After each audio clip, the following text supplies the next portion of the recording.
பாதாள புவனேஸ்வர் அந்த குகைக்குள்ளே நான் ஒரு ஆரம்பத்தில் இறங்குற காணொளி மட்டும் பதிவு பண்ணியிருந்தேன். அப்போது நான் சென்ற சமயத்தில் அதுக்குண்டான பர்மிஷன் பெரிய அளவு கொடுக்கல. ஏன்னா ஆர்காலஜி தொல்லியல் துறை கட்டுப்பாட்டில் இருக்கிறதுனால கொடுக்க முடியாதாங்க. அதுக்கப்புறம் திரும்ப அவங்ககிட்ட அனுமதி வாங்கி அங்கேருந்து எடுத்த ஒரு காணொலியை நான் இப்போ பதிவு பண்ணுறேன். இந்த வழியாக தான் நாங்கள் போனோம். இப்போ நீங்கள் பார்த்தீங்க பாருங்கள், ஆரம்பம் எவ்வளோ கடினமான இருந்துச்சோ அதை விட இன்னும் உள்ளே போக போக கடினம். அதுவும் இந்த பாதை பாருங்கள். இப்போ நீங்கள் பார்க்குறது அந்த இதில் சாஞ்சி படுத்துட்டு தான் போய் ஆகணும். அதுக்கப்புறம் நேராக இது கீழே இறங்குற இடம். இந்த இடத்துல இறங்கினதுக்கப்புறம் இது மேலே பாருங்கள். இந்த வழியாக தான் நம்ம உள்ளே வந்திருப்போம். இது படுத்துக்கிட்டு தான் போகணும் இந்த வழியில். கிட்டத்தட்ட இந்த இடம் வரப்போ உங்களுக்கு ஆக்சிஜன் இல்லை, மூச்சு சுவாசிக்கிறது கஷ்டம்னு சொல்லி நீங்கள் உணர்ந்துருவீங்க. இப்போ இந்த இடம் பார்த்தீங்கன்னா இந்த ஐராவதம் சொல்லி கிட்டத்தட்ட இது 5 தலை நாகம் இருக்கிறது அந்த இடம்.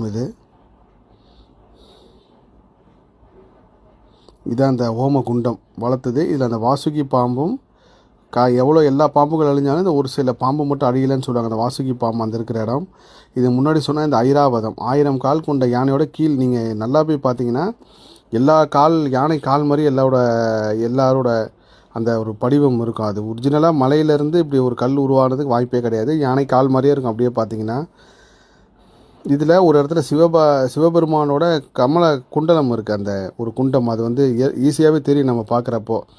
இதெல்லாம் நான் லைவாக பார்க்குறப்போ உணர்ந்த விஷயம் பெரிய ஒரு அதிர்ச்சி, எப்படி சொல்கிறது, ஒரு அதிர்ச்சி தான் கொடுச்சு. இப்படி ஒரு இடம் இந்த பூலோகத்தில் இப்படி இருக்குதுன்னு சொல்லிட்டு. அதுக்கப்புறம் இந்த பாதை இப்போ கீழே பாருங்கள். இது பாம்பு மேலே நடந்து போகிற மாதிரி இருக்கும். உண்மையிலே அந்த பாம்பு தான் ஆதிசேஷன் சொல்லி நீங்கள் இது மேலே கால் வைக்கும் போதே தெரியும் ஒரு பாம்பு மேலே போகிறதா.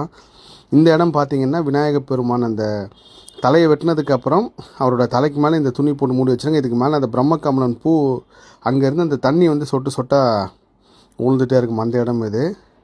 அதுக்கப்புறம் இந்த இடம் தான் இந்த சார்தாமன்னு சொல்லி அமர்நாத், கேதார்நாத் இந்த எல்லா லிங்கமும் இங்கே இயற்கையாகவே இருக்குது.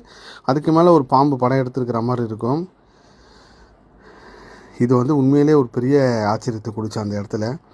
இது அந்த தலை மூடி வச்சுருப்பாங்க அந்த விநாயகப் பெருமான். அப்புறம் இந்த பாதை பார்த்திங்கன்னா இதுதான் அந்த காலபைரவரோட நாக்கு. அங்கே ஒன்று தெரியுது பாருங்கள். அது அந்த காலபைரவ நாக்கு. இதுக்கு மேலே உள்ளே போகிறதுக்கு ஒரு யுகங்களுக்கு முன்னாடி போயிருக்காங்க. அதுக்கப்புறம் யாரும் போகல. இது பாதாள லோகத்தோட தலைவி அவங்க சிலை. இதுதான் அந்த தர்ம பாதை, புண்ணிய பாதை, பாவப்பாதை. இது பாவலோகம்னு சொல்லி ராவணன் மரணத்துக்கு அப்புறம் இந்த லோகம் மூடப்பட்டதாகவும், ராமன் கைலாயத்துக்கு போனது இந்த வழியில் தான். இது ஒரு வகை. இது எல்லாமே மூடப்பட்டு இந்த தர்ம பாதை வழி தான் நீங்கள் உள்ளே குனிஞ்சு போகணும். இதுக்கப்புறம் தான் இன்னும் பெரிய அற்புதம் அதிசயமே. சிவபெருமானோட ஜடாமுடி, கற்பக விருஷம், இன்னும் எக்கச்சக்க ஆச்சரிய சம்பவங்கள் இதில் இருக்குது. நீங்கள் பார்ப்பீங்க. அடுத்த காணொலியில் பதிவு பண்ணுறேன்.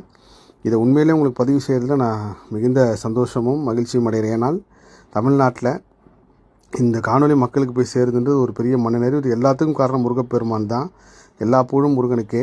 நன்றி.